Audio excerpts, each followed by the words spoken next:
हर हर महादेव, श्री शिवाय नमस्तुभ्यम। आप सबको पता है सावन का बहुत ही प्यारा महीना चल रहा है और 16 अगस्त को सावन की अमावस्या तिथि है, यानी कि इस दिन अधिक मास खत्म हो रही है और सावन का महीना फिर से स्टार्ट हो रहा है, जो कि इस पर्व को बहुत विशेष और बहुत महत्व बनाती है। आपको मैं गुरुजी द्वारा बताए गए कनेर के पुष्प और 2 लोटे जल वाला उपाय बताया है, उसको मैं इस वीडियो के माध्यम से समझाने की कोशिश कर रही हूँ। तो वीडियो को शुरू से लास्ट तक देखें और चैनल को लाइक और सब्सक्राइब कर दीजिएगा। अमावस्या में करने वाले 4 उपाय को आपको बताऊंगी। सबसे पहले हम बात करते हैं कनेर के पुष्प की। आप सोचोगे कि इस कनेर के फूल में ऐसा क्या है कि अधिक मास की अमावस्या को इसको इतना पवित्र बनाती कैसे है?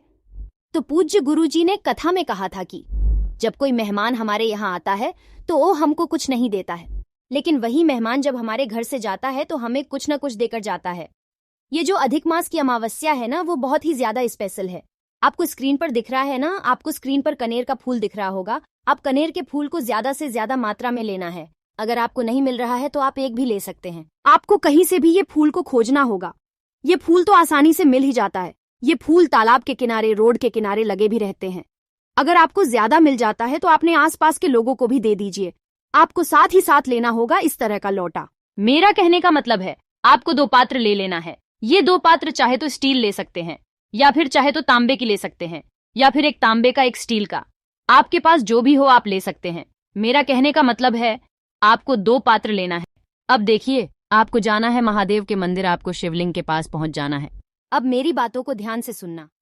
महादेव के चौखट में चढ़ने से पहले जो 2 कलश, 2 लोटा आपके दोनों हाथ में होना चाहिए। एक कलश दाएं हाथ में और एक कलश बाएं हाथ में होना चाहिए। और जो कनेर का पुष्प है उसको आप थाली में रखना। आप अपने साथ किसी सदस्य को ले जाना।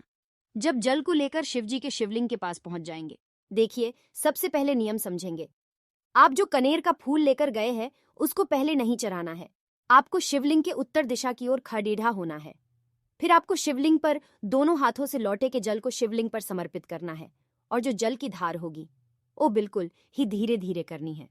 आपको श्री शिवाय नमस्तुभ्यम बोलकर इस जल को शिवलिंग पर चढ़ाना है। जल को चढ़ाने के बाद आपके पास जितना भी कनेर का फूल हो, 1 हो 100 हो, जितना भी हो, उसको शिवलिंग पर श्रृंगार करना है।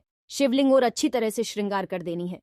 गुरुजी ने तो कहा है कि अगर एक ही मिल जाएगा वो भी आपकी भाग्य की रेखा को ठीक कर देगी। आपके पास ज्यादा है कनेर का पुष्प तो आपको शिवलिंग पर अच्छी तरह से सजाना है। उसके बाद आप अपनी कामना करके घर चले जाइए।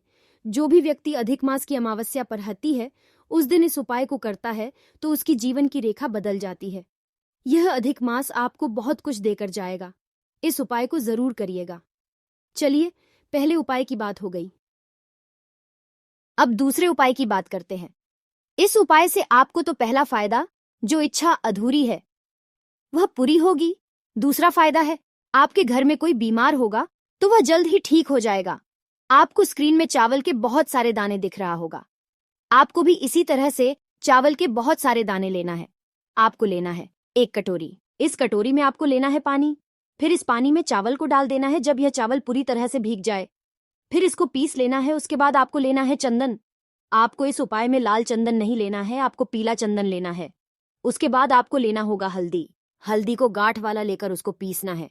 उसको अच्छी तरह से पीस लेना है। उसके बाद आपने जो चावल पिसा है उसमें इस चंदन को डालना और जो यह हल्दी पिसा है उसको भी डालना है। यह सबको मिलाकर पेस्ट बना लेना, जिससे जो चावल है वह पीला रंग का दिखाई देगा। और साथ ही साथ एक तांबे के लोटा लेना है। इस तांबे के लोटे में जल नहीं भरना है, इसको खाली रखना है। आपको एक बाल्टी में जल रखना है। अब इस सभी चीजों को लेकर आपको जाना है महादेव के शिवलिंग के पास। आपको शिवलिंग के उत्तर दिशा की ओर बैठना है। इस उपाय को बुधवार के दिन किया जाता है और इस बार अमावस्या बुधवार के दिन है, जो बहुत ही सुंदर संयोग है। फिर करना है, आप जो पेस्ट लेकर आए हैं, चावल हल्दी चंदन वाला, ओ महादेव के शिवलिंग के ऊपर अच्छी तरह से लेपन करना है। श्री शिवाय नमस्तुभ्यं ध्यान करके जो भी आपको कहना होगा कह लीजिएगा। उसके बाद आपको बाल्टी में जल रखना है और जो जल है उसको शिवलिंग पर 7 लोटा जल समर्पित करना है। जो जल होगा उसको थोड़ा सा किसी कटोरी में रख लेना। यह जो कटोरी का जल को लेकर आपको घर चले जाना है और घर पहुंचने के बाद आपके घर में जितने भी कमरे हैं उस कमरे में बिंदी लगाते जाना है। ये उपाय कर लेने से आपके घर में कभी बीमारी प्रवेश नहीं करेगी। आपके घर में कभी कलेश का माहौल नहीं होगा। तो इस उपाय को जरूर करिएगा। अगर आपको ये वीडियो अच्छी लगे तो लाइक करें, सब्सक्राइब करें और ज्यादा से ज्यादा शेयर करें। हर हर महादेव, श्री शिवाय नमस्तुभ्यम।